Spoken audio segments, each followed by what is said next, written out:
गंजाम जिला सानखेमुंडी कंकुरड़ा विज्ञान महाविद्यालय परिसर में नुआ ओडिशा नवीन ओडिशा युव खो खो क्रीड़ा प्रतियोगिता उद्घाटित होईची।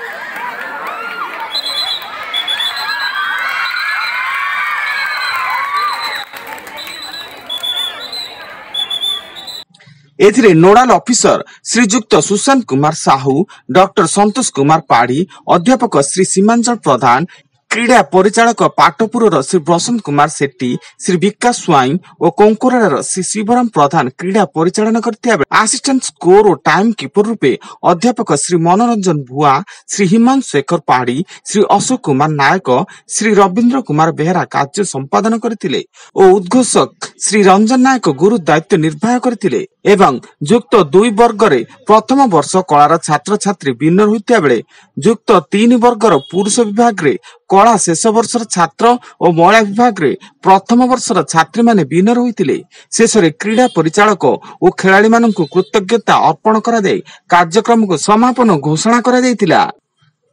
सानखेमुंडरू सपन दास को रिपोर्ट, दुनिया हालचल।